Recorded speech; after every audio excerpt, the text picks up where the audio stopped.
ဒီလိုအခြေအနေမျိုးကိုတစ်ချက်လောက်စိတ်ကူးကြည့်မှုပါသလားတကယ်လို့တနေ့မှာမင်းသမီးရဲ့ဝိညာဉ်ကမင်းသမီးလေးရဲ့ခန္ဓာကိုယ်လေးကိုရောက်သွားခဲ့မယ်ဆိုရင်မင်းသူမကိုအရင်လိုကြည့်နိုင်ပါဦးမလားအဲ့ဒီနေ့မှာလီဆာနဲ့သူမရဲ့သမီးအန်နာတို့ဟာအတူတူခီးထွက်ခဲ့ကြပါတယ်သူတို့နှစ်ယောက်လုံးရှေ့မှာဘာတွေစောင့်ကြိုနေမလဲဆိုတာမသိခဲ့ကြပါဘူးသူတို့စီးလာတဲ့ဘတ်စကားကြီးဟာတဖြည်းဖြည်းနဲ့ဘေးအန္တရာယ်ဆိုးစီကိုဦးတည်မောင်းနေခဲ့ပါတယ်မော်ဘန်နွမ်းနယ်နေတဲ့ကားဆရာဟာမကြခင်မှာပဲကားကိုလုံးဝမထိန်ချုပ်နိုင်တော့ပဲဖြစ်သွားခဲ့ပါတယ်ဘတ်စကားကြီးကလမ်းဘေးကိုထိုးကျသွားပြီးကမ်းပါးရဲ့အောက်ကိုပြုတ်ကျသွားခဲ့ပါတော့တယ်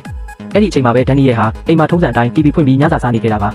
အပေါ်လာတဲ့ကဘာလက်ခီးတဲ့တင်ဘတ်စကားတစ်စီး6ထဲပြုတ်ကျသွားတယ်ဆိုတဲ့သတင်းကြောင့်သူ့နှလုံးသားတစ်ခုလုံးပြုတ်ကျလို့မတက်ဖြစ်သွားခဲ့ရပါတယ်ဒန်နီယယ်ရဲ့လက်ထဲကတုတ်ချောင်းလေးဟာကျန်းပြင်းပုံကိုလွတ်ကျသွားခဲ့ပါတယ်သူတစ်စက္ကန့်လေးတောင်တုံးဆိုင်မနေပဲတကားအပြင်ကိုဝုန်းကနေပြေးထွက်ပြီးစေးရုံစီကိုတမ်းမှတ်နေအောင်မောင်းခဲ့ပါတယ်အရေးပေါ်ခန်းထဲကဆရာဝန်ကသူ့ရဲ့ဇနီးရောသမီးပါနှစ်ယောက်လုံးအသက်အန္တရာယ်ဆိုးရင်ရတယ်လို့ပြောပြခဲ့ပါတယ်သူတို့အသက်ရှင်တန်နိုင်မဲ့အခွင့်အရေးကအလွန်ကိုနှဲပါလုံးနေခဲ့တာပါဒန်နီယယ်ဟာစိတ်နှလုံးတစ်ခုလုံးပြိုလဲသွားခဲ့ပြီးသူတို့ကုတင်တစ်ခုကြားမှာတူထောက်ချလိုက်ပါတော့တယ်သူဟာသူတို့နှစ်ယောက်လုံးရဲ့လက်ကိုဆုပ်ကင်ထားပြီးသူ့ရဲ့တပူကိုသူတို့လက်တွေပေါ်တင်ကာအသေးအတန်ဆူတောင်းပေးနေခဲ့ပါတယ်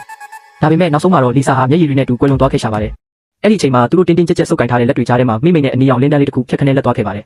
တခုခုကတိတ်တဆိတ်နေရချင်းလဲလှယ်သွားခဲ့တယ်လို့မျိုးအရာအလုံးဟာပြောင်းလဲသွားခဲ့ပါတော့တယ်တယောက်ယောက်ရုတ်တရက်နိုးလာတဲ့အခါမှာနိုးလာတာကတမီးဖြစ်သူအန်နာလားဒါမှမဟုတ်ဇနီးဖြစ်သူလီဆာလား